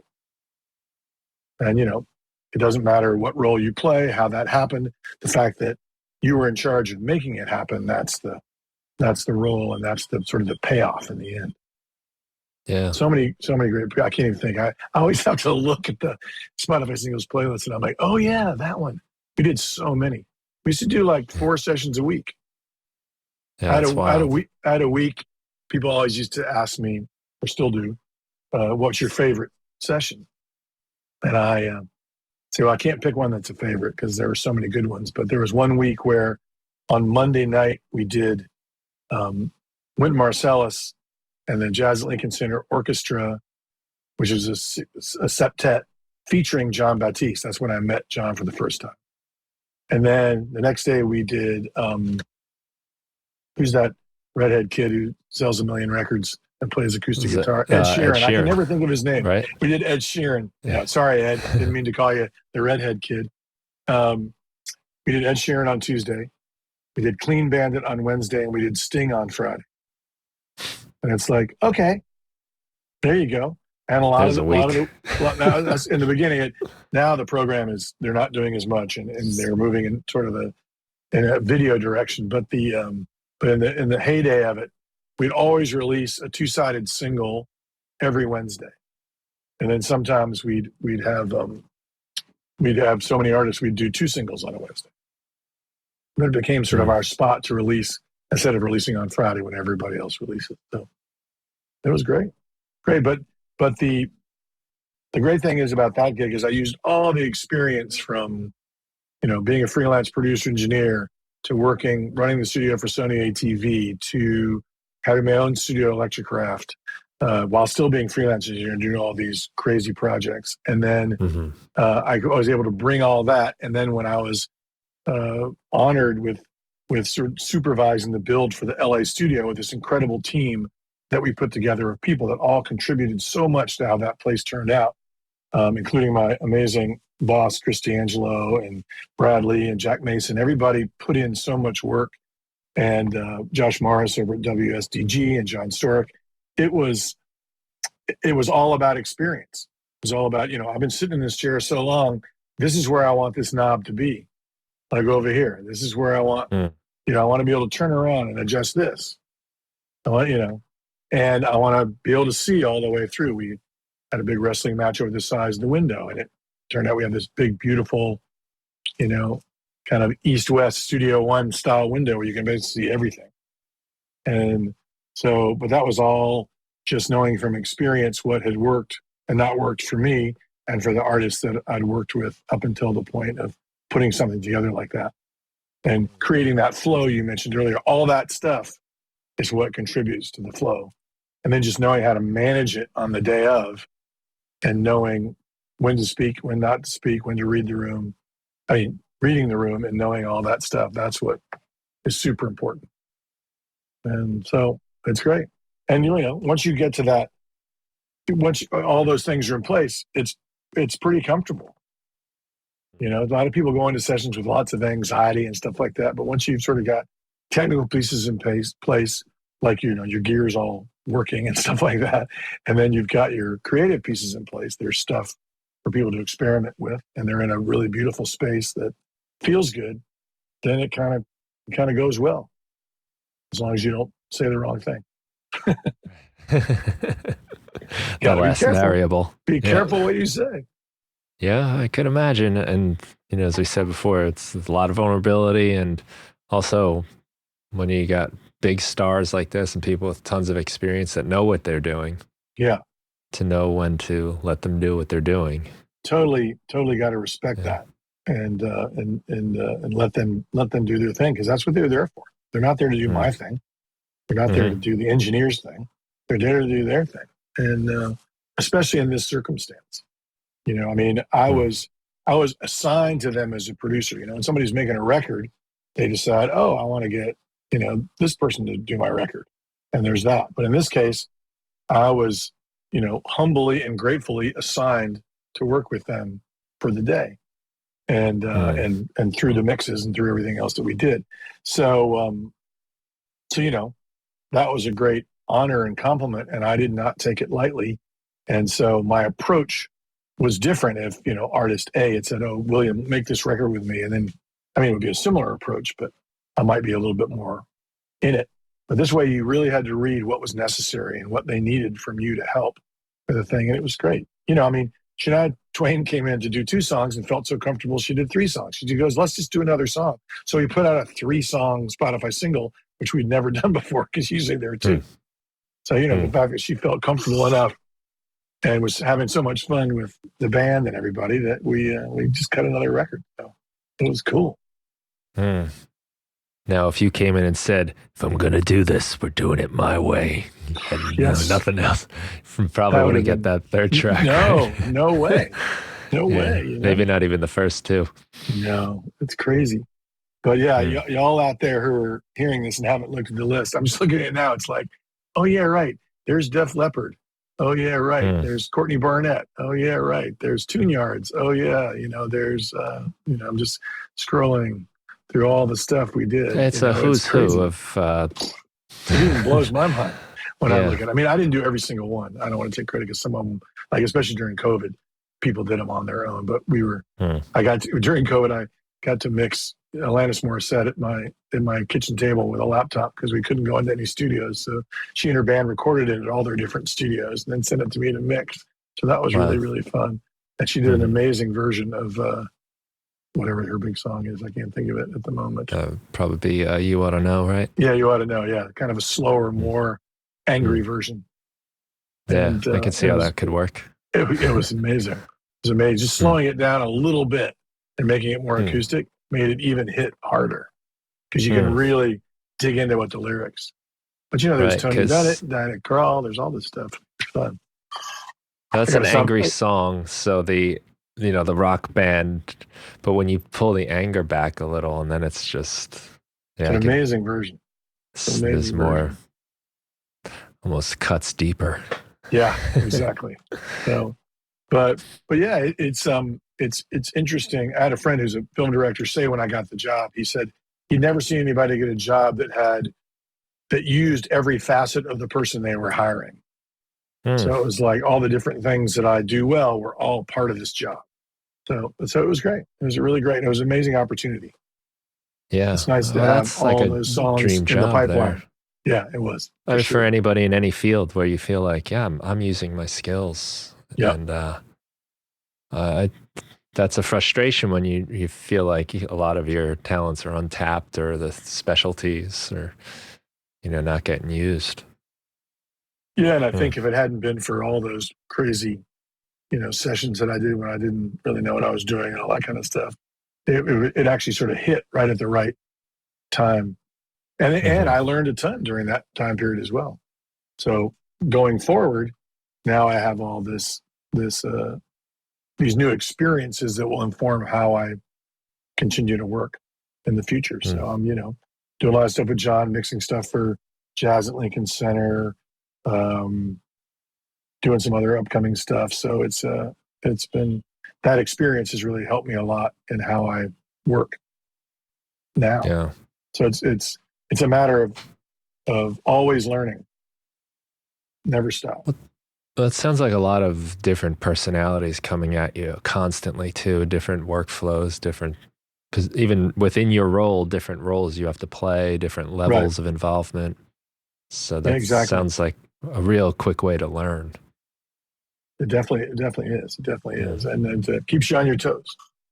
Yeah. If you want to keep the gig, you got to make sure everybody's feeling good.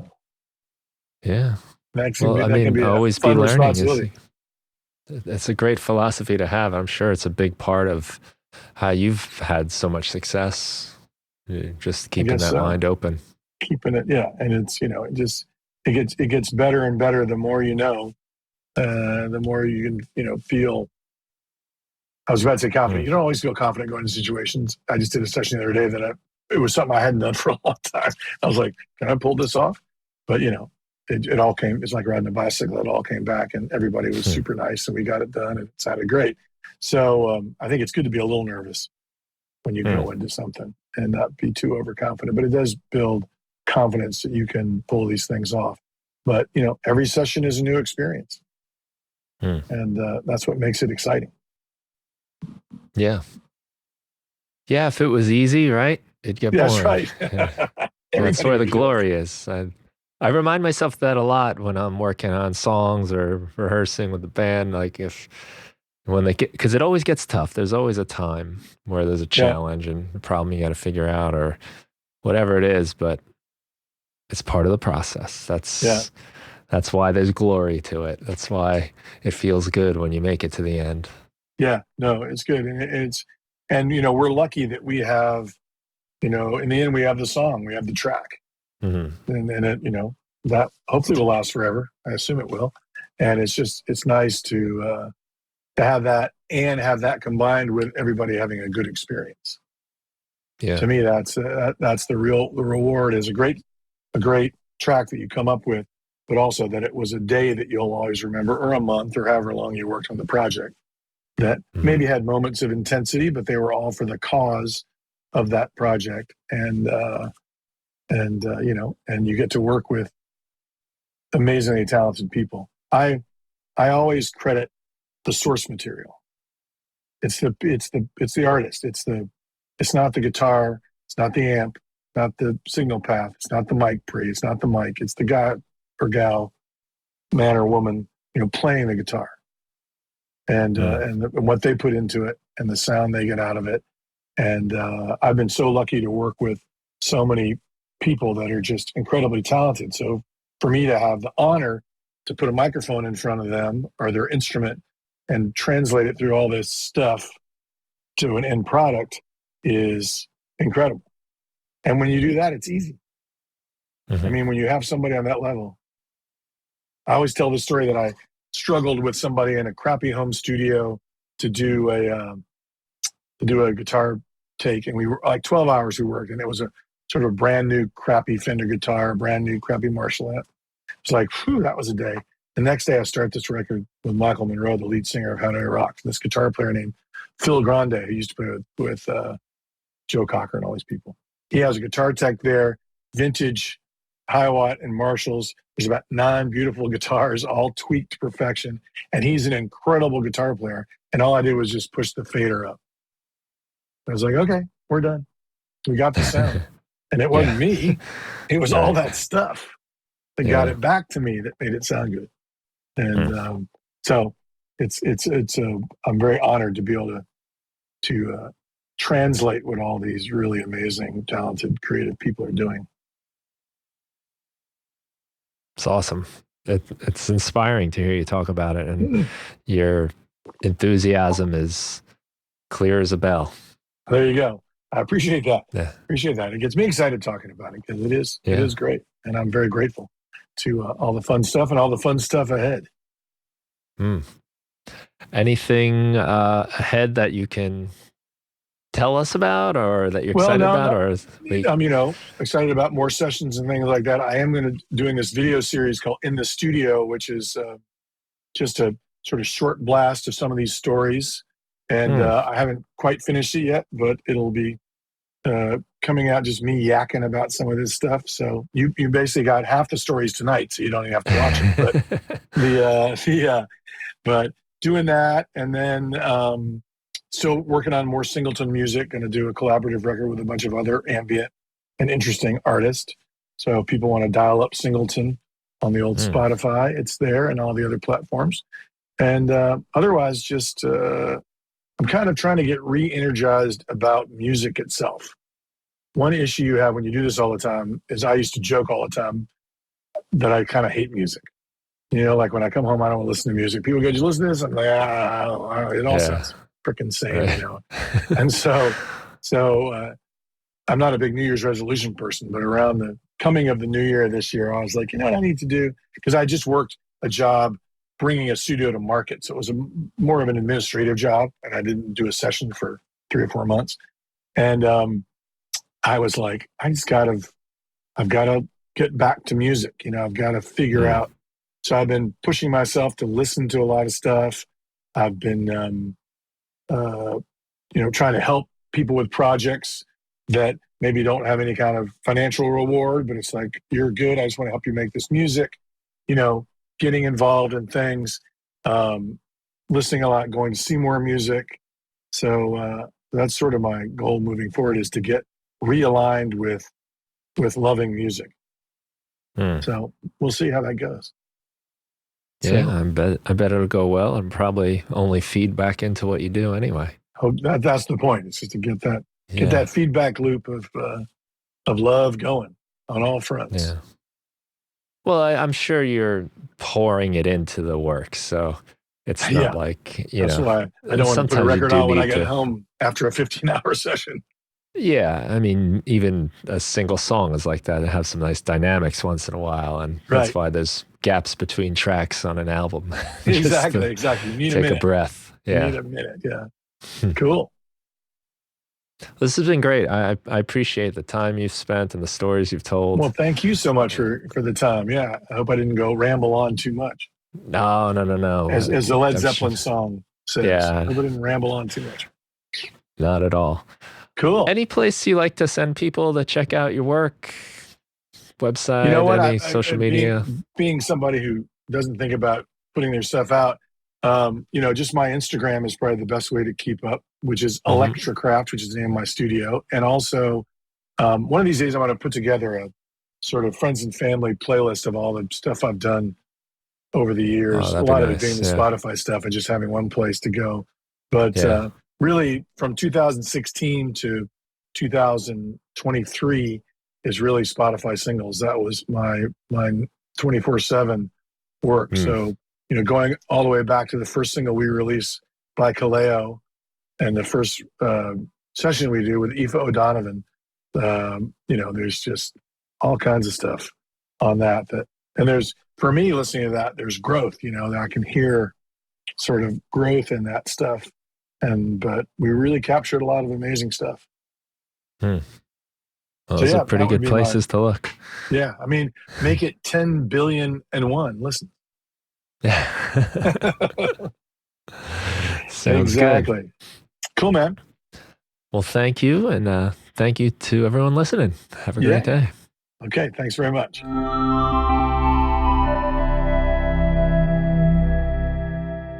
Thank you for listening to the Music Production Podcast. If you want to help support the show, the best thing you can do is tell a friend, someone you think that would enjoy the show. I'd also love it if you could leave a review wherever you get your podcasts. And if you want to support my work, you can go to brianfunk.com. I've got tons of Ableton Live packs, tutorials, samples. You can check out my book, The 5-Minute Music Producer, which gives you 365 short music-making activities to help you get started, stay inspired, and finish more music. And there's also the Music Production Club, where you get my latest releases as soon as they're finished. It gives you access to a community of like-minded people who are making music and sharing ideas. You can share your music, find new collaborators, and participate in our live meetings where we set up some kind of musical challenge and then make music together and share our results at the end. That's the Music Production Club. It's a lot of fun, and you can find that and everything that I do at brianfunk.com. Thanks again for listening to the show, and have a great day.